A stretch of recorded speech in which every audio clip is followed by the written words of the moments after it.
পুরনো পদ্ধতিতে কেন্দ্রীয় ব্যাংকের গভর্নর নিয়োগ করা হলে ভালো গভর্নর পাওয়া যাবে না, নিশ্চিত হবে না ব্যাংক খাতের সুশাসন।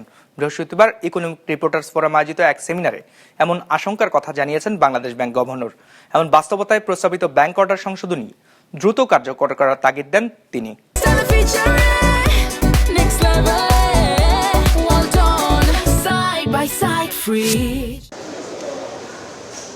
আওয়ামী লীগ সরকার ক্ষমতায় আসার শুরুতে 2009 সালে দেশে ব্যাংকিং খাতে খেলাপি ঋণের পরিমাণ ছিল 2,481 কোটি টাকা। ক্ষমতা ছাড়ার সময় যা ছিল 2,11,000 কোটি টাকা, আর এখন তা পৌঁছেছে 6,44,000 কোটিতে, যা মোট বিতরণকৃত ঋণের 36%।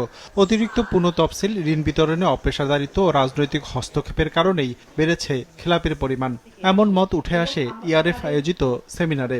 ব্যাংকের এনপিএল সমস্যা আছে, বিরাট সমস্যা।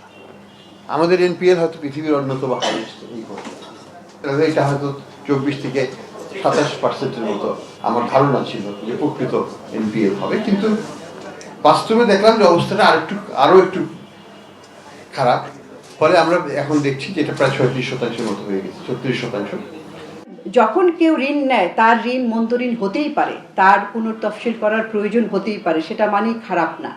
কিন্তু আমাদের এখানে যেটা করা হয়েছে ইচ্ছাকৃতভাবে, সেটাকে বারবার পুনর্তফসিল করা হয়েছে এবং পুনর্তফসিলের ক্রাইটেরিয়াগুলো পরিবর্তন করা হয়েছে। কারা করেছেন?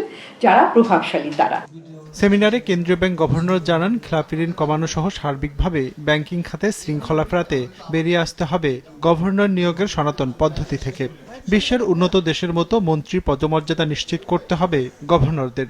একই সাথে রাজনৈতিক হস্তক্ষেপ মুক্ত করতে কেন্দ্রীয় ব্যাংকে পূর্ণ স্বাধীনতা নিশ্চিতে তাগিদ দেওয়া হয় আলোচনায়।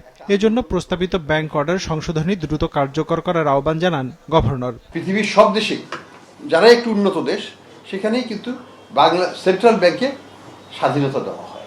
সেটা কানাডা বলি, আমেরিকা বলি, অস্ট্রেলিয়া বলি, ইউকে বলি, পাকিস্তান বলি, সব জায়গায় কিন্তু আছে, আমাদের নেই। এই জায়গাটা আমি মনে করি যে আমাদেরকে ক্ষমতায়ন করার দরকার আছে।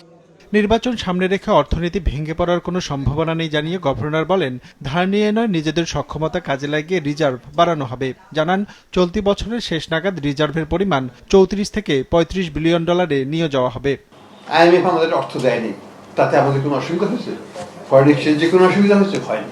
তো আমরা মনে করি যে বাজারকে স্থিতিশীল রেখে আমরা আমাদের ডলার অ্যাকিউমুলেশনটা চালিয়ে যাব।